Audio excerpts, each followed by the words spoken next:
In our eyes, wild or domestic animals will always have a certain element of mystery. Some of them have an unpleasant reputation. Magicians and witches turned them into evil spirits. But reality contradicts these beliefs. Filmed in the wild without any gimmicks, these notorious or unloved animals are simply magnificent.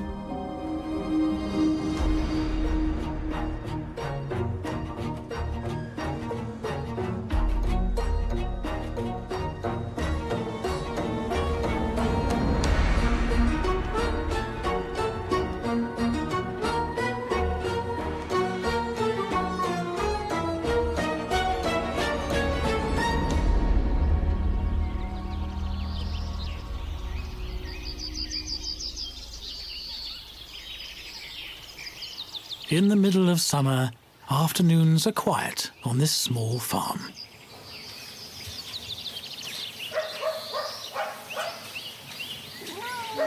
Only the farm cats are restless.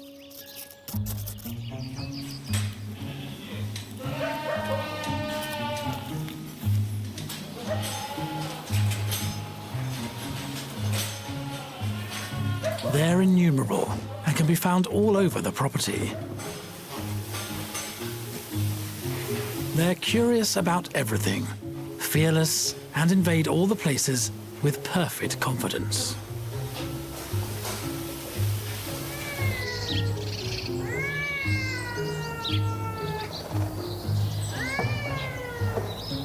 Neither completely wild nor truly domestic, the farm cat navigates at will between barns, livestock buildings, and surrounding fields.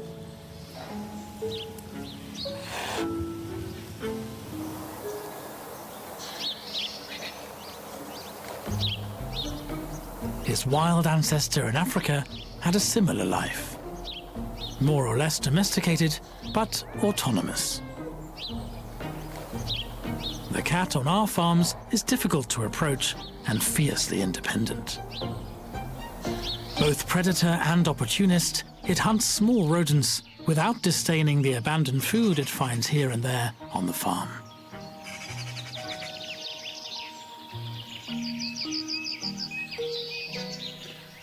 Its independence, its penetrating gaze, its habit of prowling around on felted paws, it didn't take much more to demonize the cat.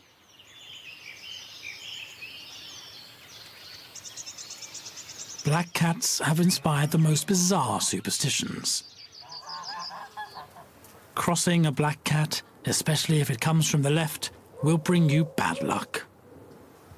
In the Middle Ages, this and many other persistent beliefs led to their systematic persecution. So much so that the species almost died out. Even if we no longer believe in this nonsense, black cats are rarely welcome. Popular legends aren't completely erased from our imagination.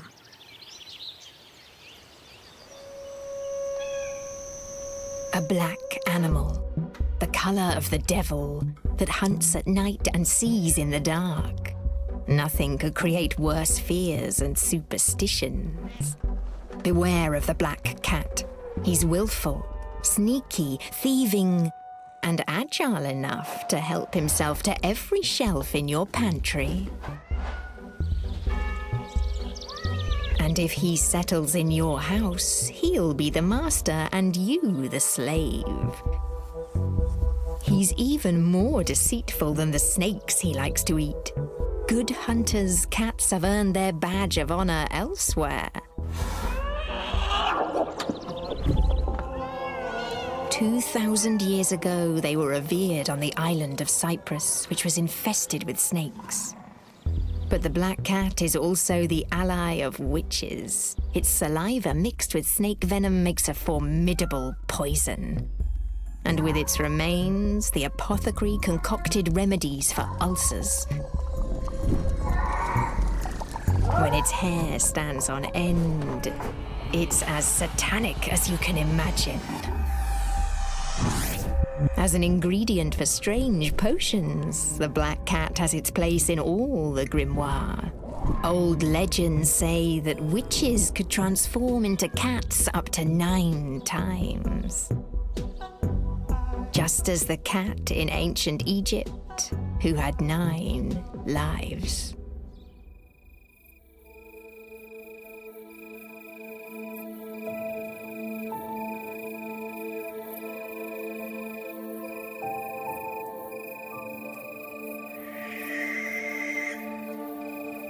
The farm's attic is inhabited by a bird that appreciates the presence of humans, but only from a distance.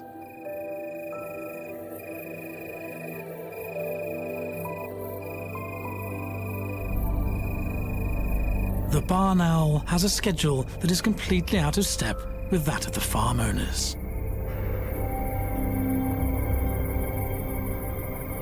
She wakes up when they go to sleep. She's discreet, perfectly quiet when she flies. A pale ghost hovering above the rooftops.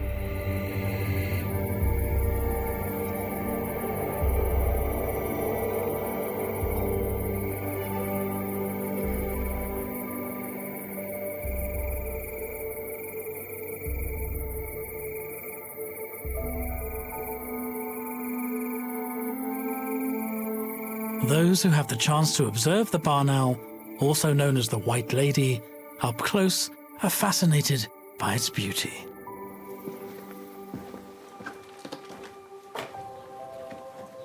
Michel Ribet has installed a nest box in an attic. Thanks to this large box set up as a miniature photo studio, he can admire this bird, which is unlike any other, without disturbing it. Animals that have suffered due to human stupidity are animals that don't belong to our world. We belong to the world of day. These animals belong to the world of night. Its whitish silhouette will vanish into the night, as if a mirage had occurred. When it melts into the night, in a very intense night, it disappears all at once without anyone knowing where it's going.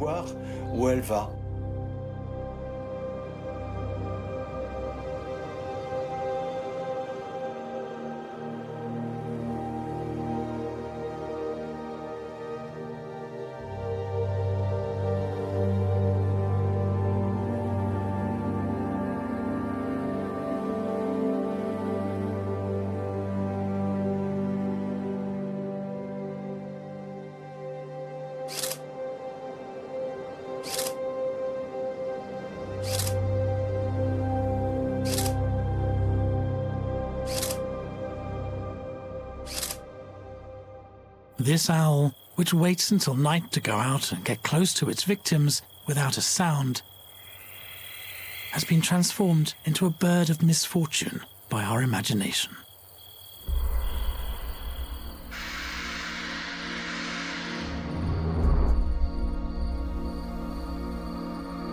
It sounds like a scream from the afterlife. It's coming from a bird we're scared of. The White Lady, Queen of Darkness. Blasted owl, haunted by fear as soon as night comes. You've got a bad reputation. Like harbingers of doom, you announce death, bird of misfortune.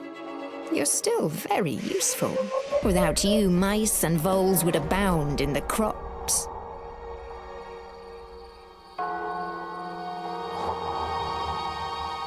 But it's no good. Some humans still think you're a menace. You prowl while they sleep. You do business while they dream. You trade with witches and dance with them on the Sabbath, in the attic. Whatever you do, you're cursed. We only want you for ointments or spells. So, putting an owl's heart and right leg on a sleeping woman's breast will make her confess all her secrets. Flee, fly away, beautiful White Lady, before you're nailed to a barn door.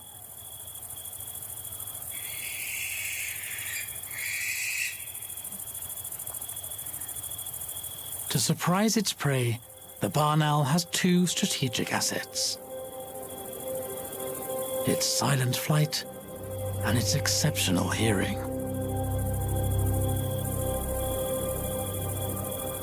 The barn owl is a true example of perfection.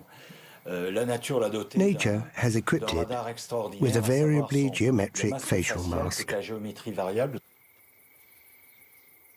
As the openings of its two ears are asymmetrical, it distinguishes the exact origin of the slightest rustle. Even if they only emit ultrasound, voles are sure to be spotted, and only by ear.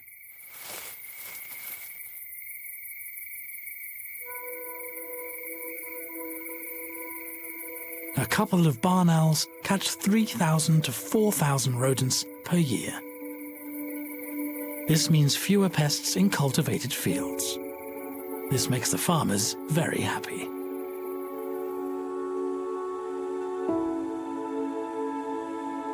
Its box has been turned into a love nest. As a token of love, here's prey offered by the male to the female. This is exactly what's needed to seal the union, and to consummate it right away. The barn owls devote their whole lives to each other with unfailing loyalty.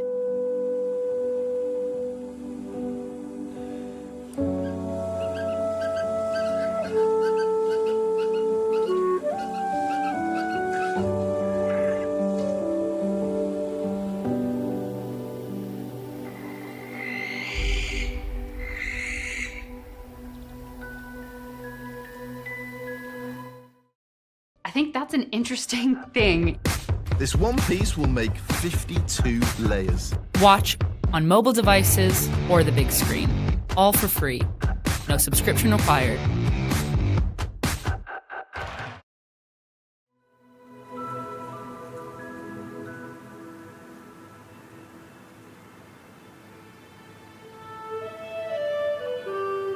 It's March now. The long winter still whitens the countryside.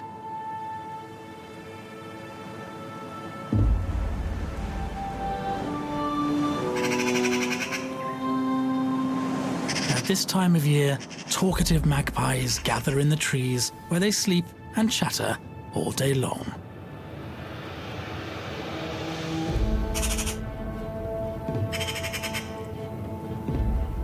This gregarious behavior guarantees them safety. The whole group can give the alarm if a predator, cat or black crow attacks, and join forces to repel it.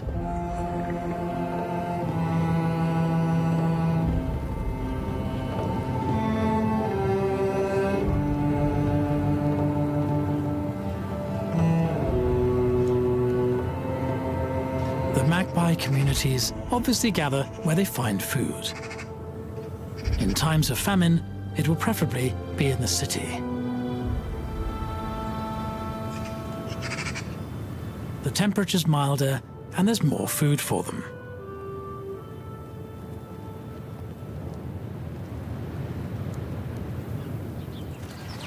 The magpie has bad press.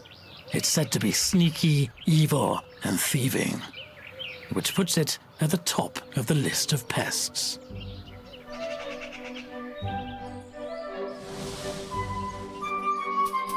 Pest? Me? Huh, the humans made this up. And to think I love their company so much. But I should rather treat them with suspicion. The only harmless humans are those who stay still in the gardens. At least they let me chat to them.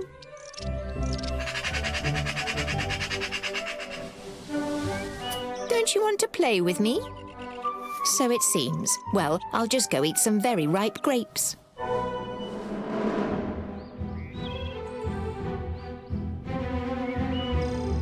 I get drunk and fall asleep from pecking.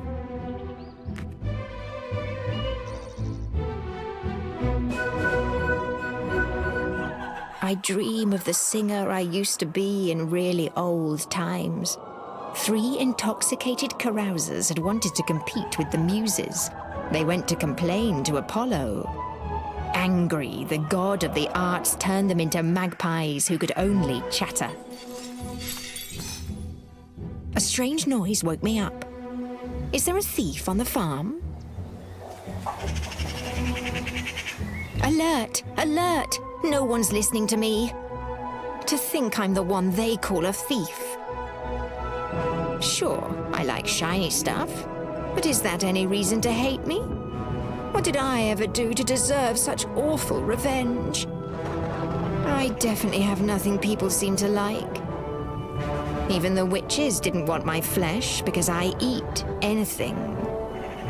They say all I was good for was to make a broth against melancholy. While under other skies, I was and still am sacred. In China, they call me the joyful magpie because my song erases sorrow. Well, from now on, why don't you call me the merry magpie and love me?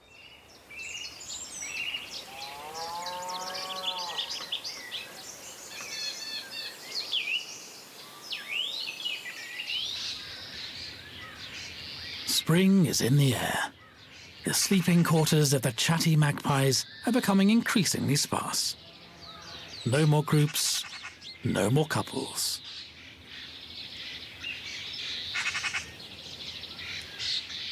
Warming temperatures are a signal for all the birds.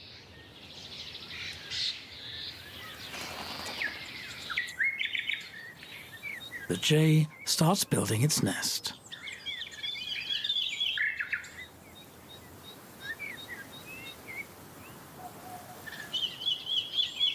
When it comes to magpies, males and females are equally zealous in assembling large twigs that will form a solid frame.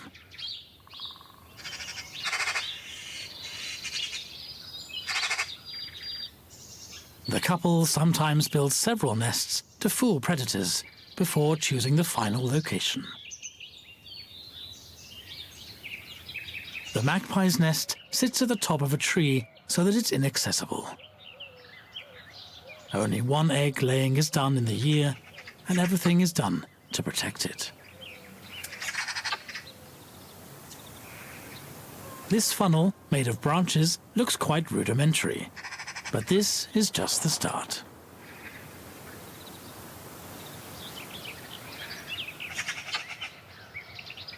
It will soon be filled with mosses and lichens for comfort and a roof to protect the brood. With 2 lateral exits, very practical in case of danger.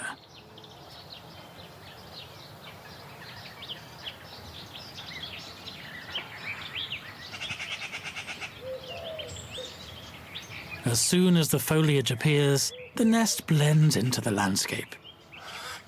Behind this screen, the chicks will be practically invisible. The female lays between 4 and 9 eggs, which she hatches by herself, while the male's job is to provide her with food and defend the nest.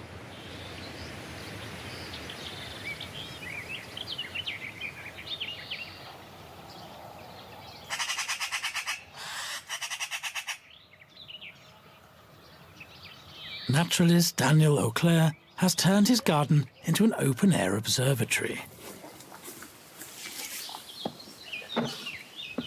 In spring, there's always something happening.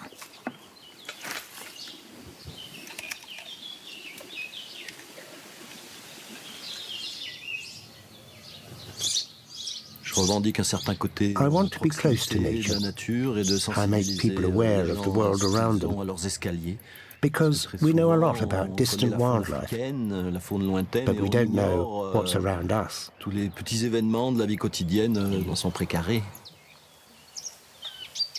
Everyone thinks the magpie is really bold. In fact, it's shyer than all the other birds in the garden. Daniel had to invent all kinds of ploys to observe it at will. The magpie loves man, and man does not love the magpie. It's very suspicious. It's difficult to get close to. You have to know how to be cunning, because it doesn't like to be observed. The most effective way to approach it is to stay quietly on the lookout in your car. The objective is to identify the habits of the magpie couple. It is a very suspicious and susceptible bird, and despite me arriving with camouflage and a tent, this is a task which is not usual in its environment, and which the magpie detects immediately. It becomes impossible to film them perched on a walnut tree or a beech. It alarms others nearby and does not come closer. But as soon as the owner of the place has his back turned, the magpies take advantage of everything his domain has to offer. A water trough is ideal for drinking or grooming.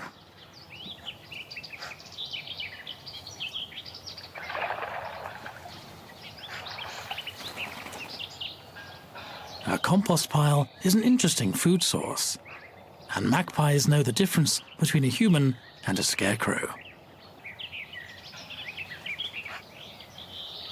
Their contribution to recycling is by no means trivial.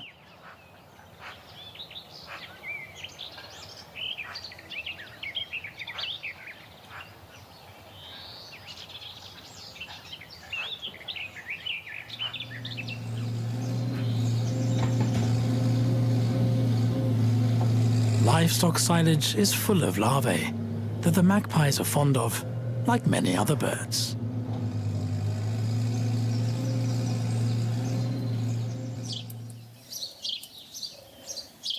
Although the magpie has a clear preference for insects, the variety of its menus classifies it as an omnivore. Among other things, it loves earthworms.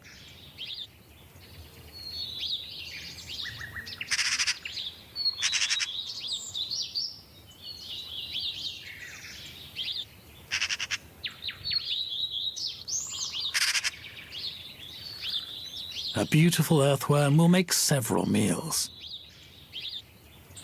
The magpie cuts it into pieces, eats one or two, and stores the rest in a hole for later.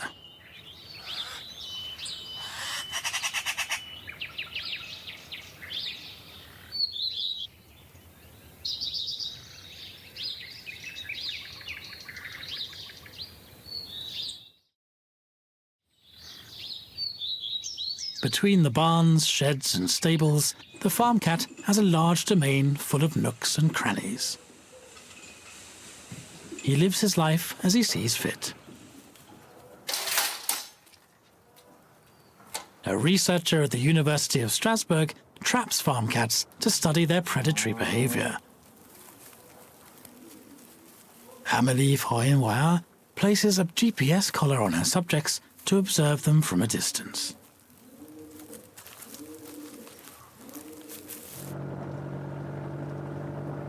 Amélie records the cat's movements, then matches the transmitter's signals with the images she has filmed.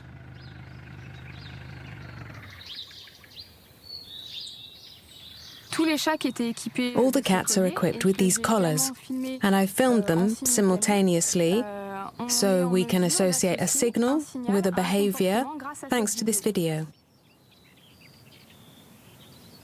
The cat leaps, captures its prey, sleeps.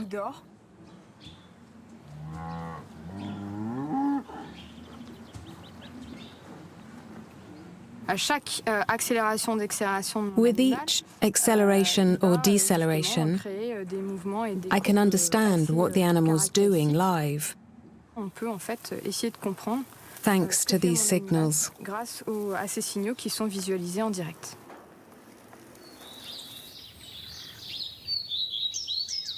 The nesting period is a good time for this predator, the farm cat. In Europe, it's accused of killing large numbers of small animals, especially birds.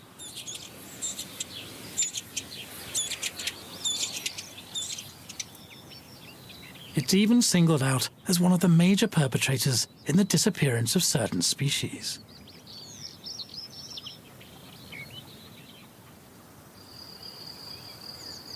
Around the farm, the fields form a vast field of exploration for the cat.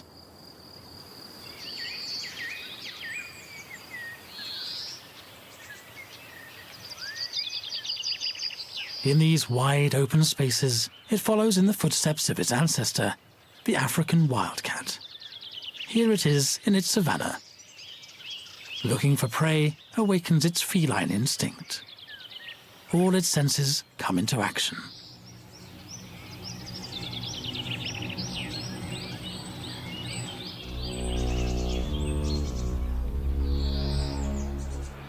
Bird, mouse, mole, lizard, what will it find today?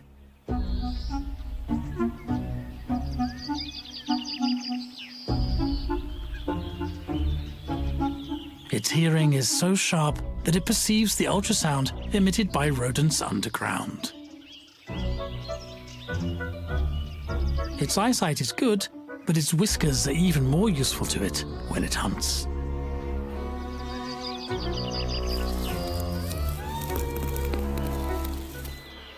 Its whiskers are superb sensors. Stretched forward, they guide it, even at night, to its prey.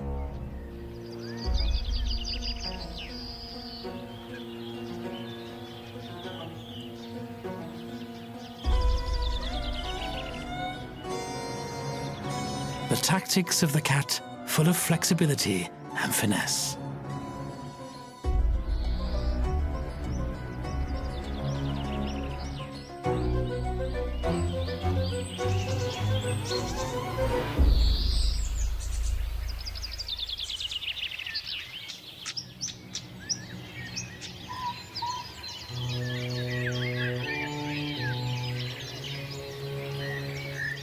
Females with young go to their favorite hunting grounds several times a day. They come back to the farm as soon as they have a catch. This one has 4 kittens that will have their first contact with prey today. They'll learn to skin it.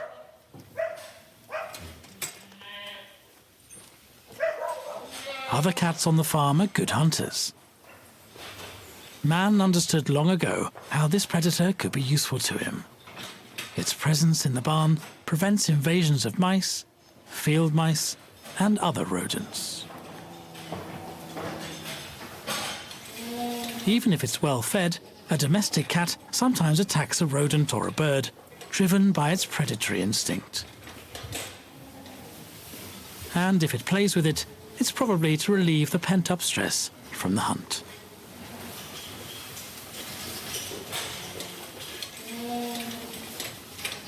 After the game, farm cats eat their prey, which they need because they're not fed.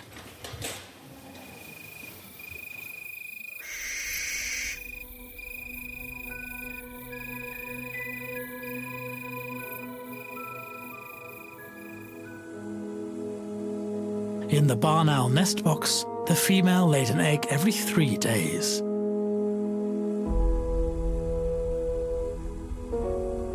There are now 5 of them on this soft mattress.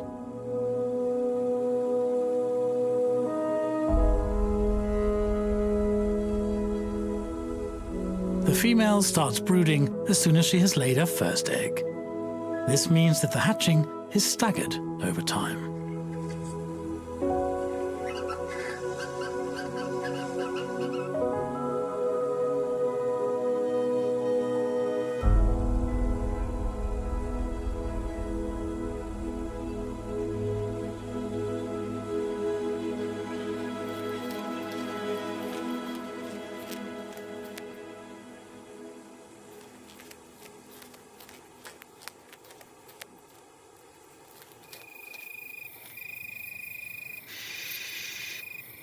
After 1 month of incubation, the 2 baby owls hatch.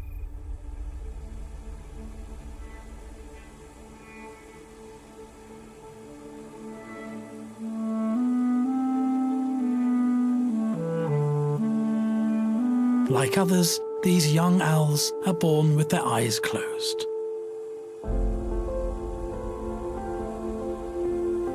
We can already see their beaks and their unique masks.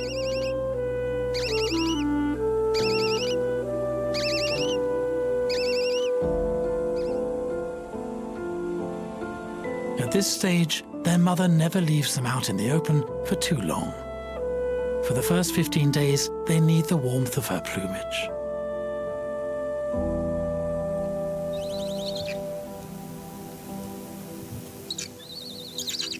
If they go too far away, she brings them back to the center of the nest, handling them with great care.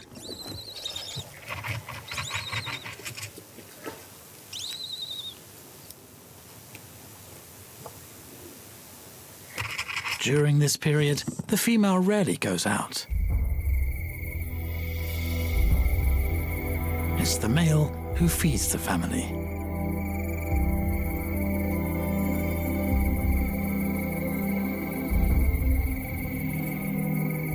All night long, he flies over the fields around the farm, looking for rodents.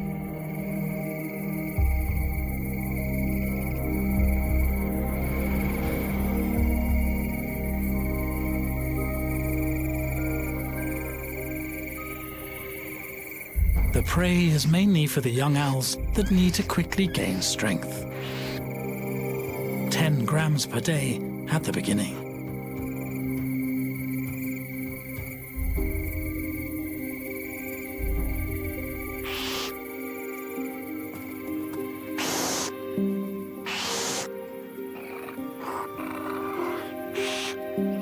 With each delivery, the male shows his affection to his mate, probably in anticipation of a second egg laying.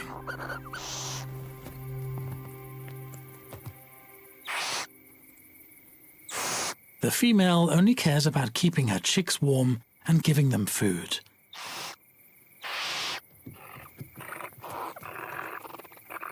She doesn't eat herself. She'll lose a lot of weight during these few weeks.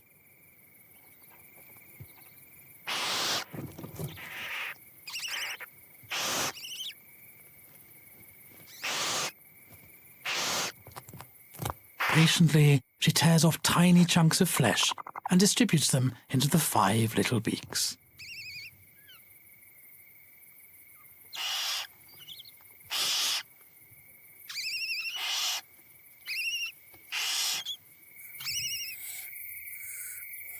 By 2 weeks, the owlets already weigh more than 100 grams. And they have a thick down that now protects them as well as their mother's wings.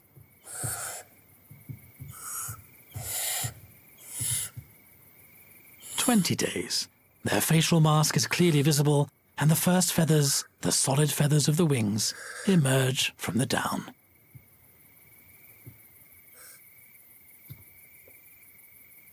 Their appetite is also growing every day.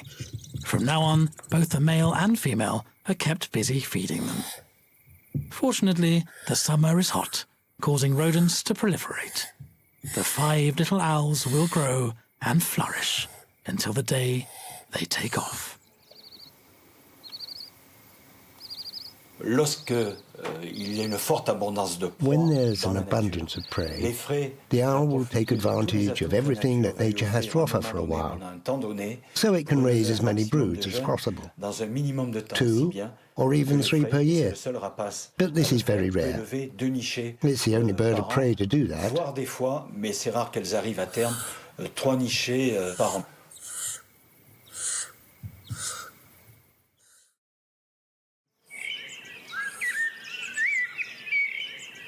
At the height of the summer season, with all the crops harvested, the cultivated fields are at rest, deserted.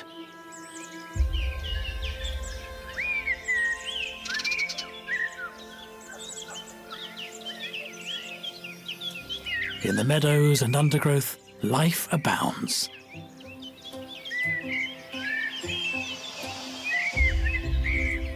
All the species take advantage of the abundance of summer to produce future generations. The nests are full of promising broods, and animals can easily find their food. In short, life is easier.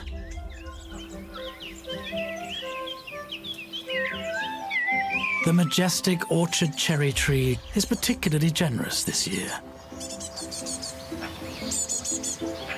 Always on the lookout for the best chances, the magpies are the first to rush for cherries. They're quickly joined by the other birds from the area. Now that the cherries are ripe, the feast is in full swing.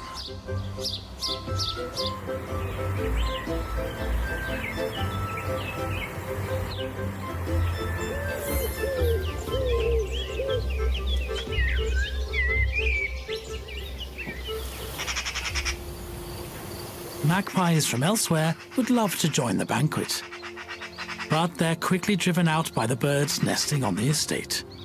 This tree belongs to them.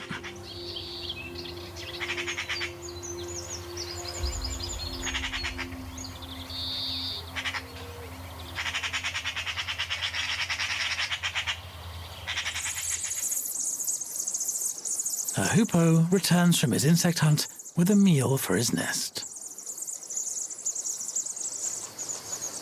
The hoopoe has a strange habit. It deposits foul-smelling droppings at the entrance to its nest that effectively repel predators.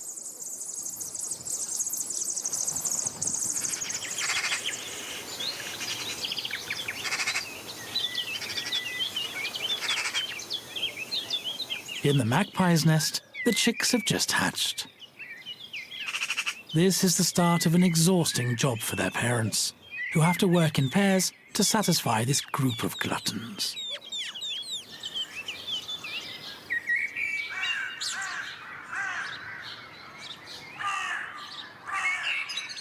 The baby magpies already have abundant plumage. In 3 weeks, they'll take off, provided that they've eaten enough protein.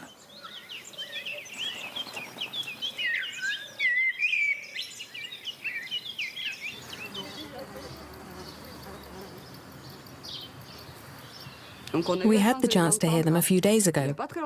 We heard very high-pitched screams from the nests, and we thought it must be the little ones. But we didn't dare to approach them because we didn't want to disturb them. You haven't seen them? No. You don't know how many there are? 2, 3, but it's difficult to say. At the end of a pole, Daniel inspects the nest without disturbing the young. The lady was right. There are 3, and they're already well covered. In the coming days, they'll explore the edge of the nest. It'll take about 4 to 5 days.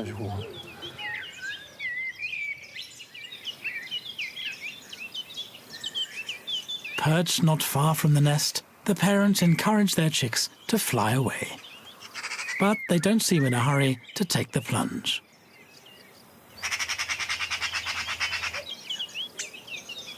But then one of them soon ventures out of the nest.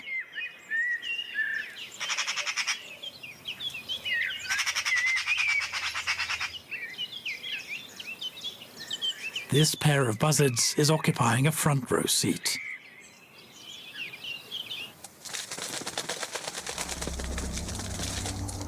They're keeping an eye on the little magpie, who's not yet very sure of its wings.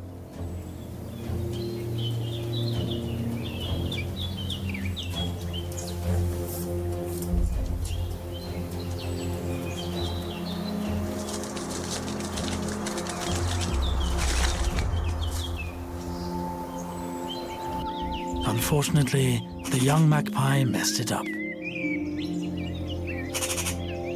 With a broken wing, it has no chance of surviving. There's nothing its parents can do for it.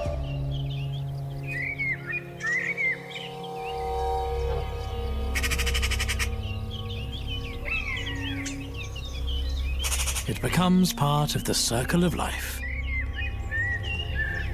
For the buzzards, patience has paid off. This is an opportunity they don't plan to miss.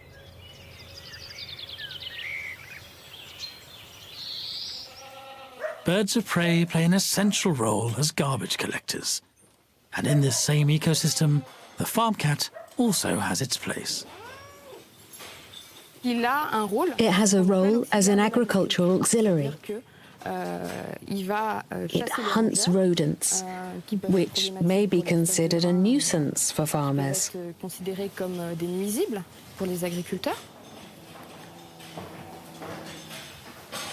It's a generalist and opportunist.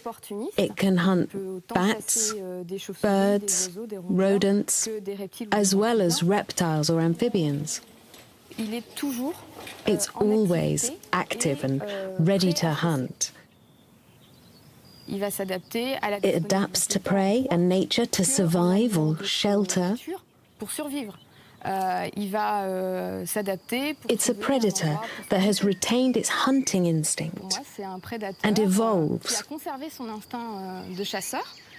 like a wild predator in the environment.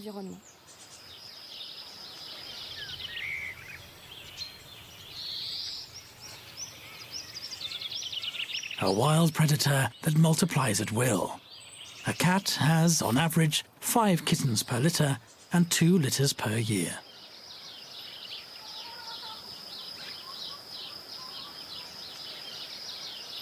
As long as they suckle their mother, the kittens stay close to her while gradually exploring their environment.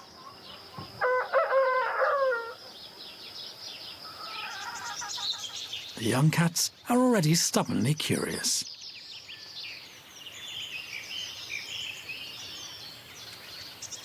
The slightest opening invites them to explore.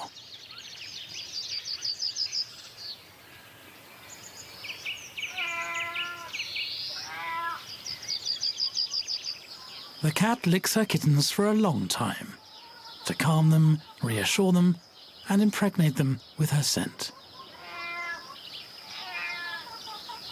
A scent that she has deposited all over the place. This way, the kittens will find her trail every time they come back from an escapade.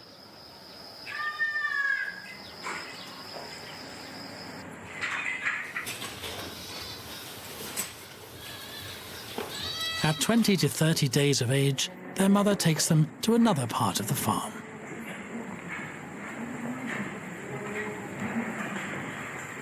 She had chosen to give birth to them in a protected place.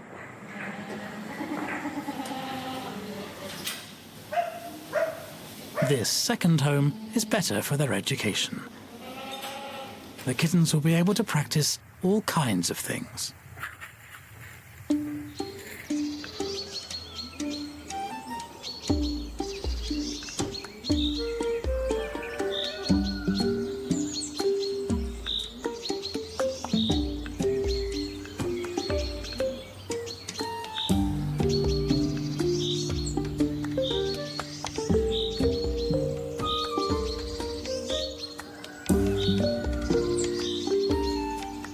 All kittens love playing.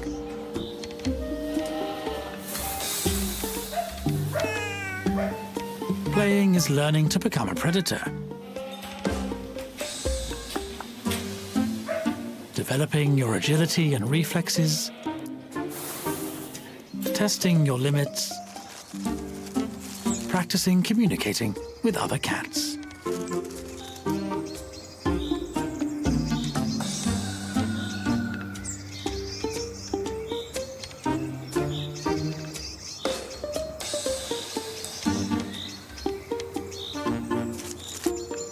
By playing, the kitten learns the best attack and defense postures for hunting, as well as in its relationships with its fellow creatures.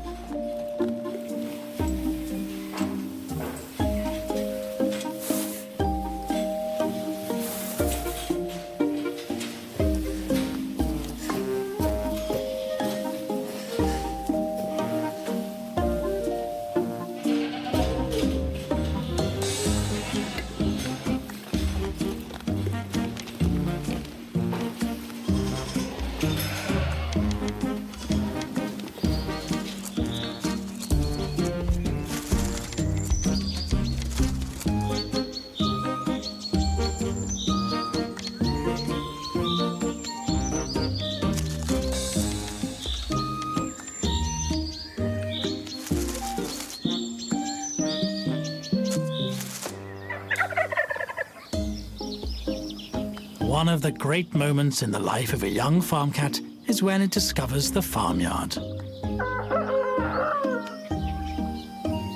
It's populated by bipedal creatures that are really strange, even terrifying. This is an opportunity to practice the cat's #1 asset, knowing how to move in silence, without arousing the attention of these aliens or provoking their anger.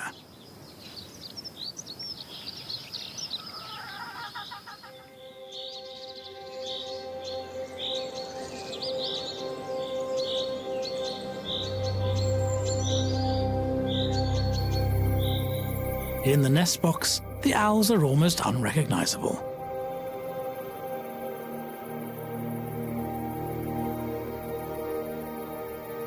Their down gradually disappears as it's replaced by feathers.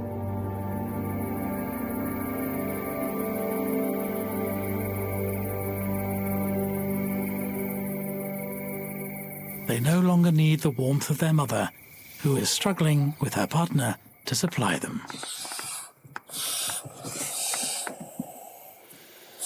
First prey of the night, the female offers it to the hungriest one and goes back to the hunt. The lucky chosen one jealously guards his vole. The others just have to wait for the next arrival.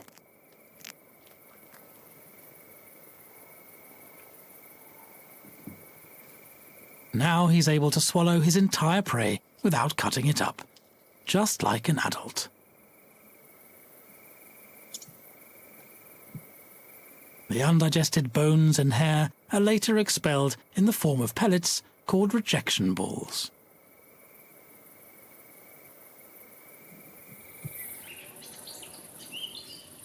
At the foot of the nest box, Michel picks up these balls to show them to Jules, his grandson. See, they're hard. I'll show you how to dissect them. We soak them in water.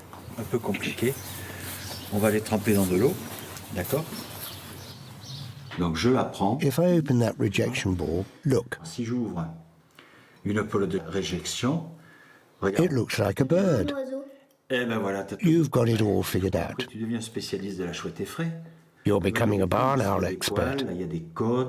There are feathers, hairs, ribs. You see the whole leg of the sparrow. Oh là là. Là, je pense que tu as trouvé un beau truc. Ouais. These dissections are how we discover that the owl, like other owls, bring prey into the nest box to feed the young and themselves. Pour nourrir les petits, mais aussi pour se nourrir le restant de l'année. After 2 months in the nest, it's time for the eldest of the young owls to leave. Their plumage is ready, and they've accumulated enough strength and energy to fly away.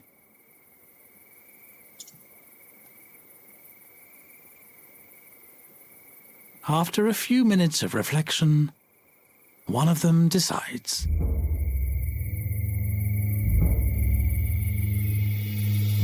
Its first wing flaps are a little clumsy, but it quickly figures out how to get up in the air.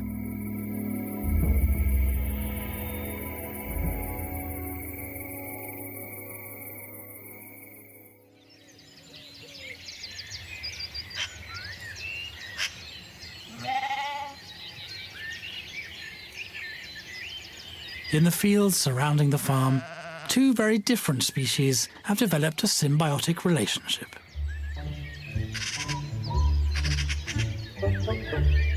The magpie, curious and unashamed, lands daily on the sheep's backs.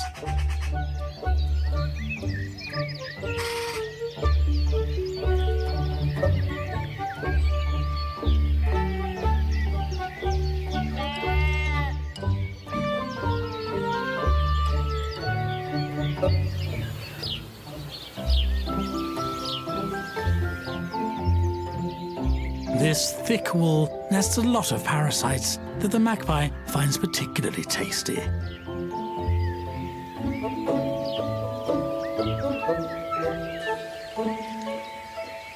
The sheep tolerates this pecking that gets rid of unwelcome bugs.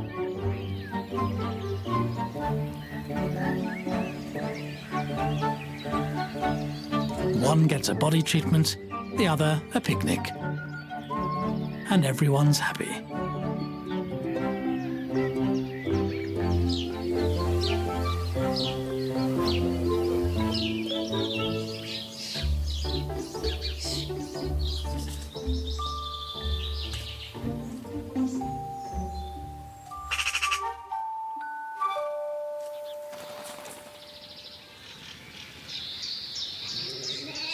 La pie, elle vient nous provoquer. The magpie is coming to provoke us.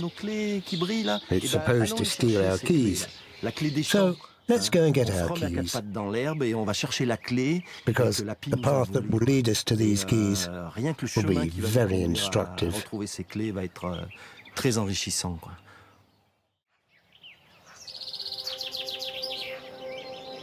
Independent cats, cheeky magpies, loyal owls.